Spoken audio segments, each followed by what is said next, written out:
hinagsugod ang iyang pangalan, o hinatdan karon ang hinatilan. Hinatilan, pinanggakahinatilan, hinatilan nga pinili o bulaan. Sa kalambuan, ikaw gyud ang hinatdan, mga buligis ka katalaman ug ang tanan, o hinatilan, hinatdan ka hinatilan.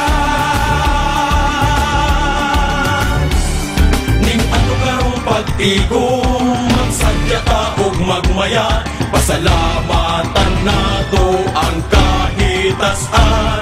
Salamat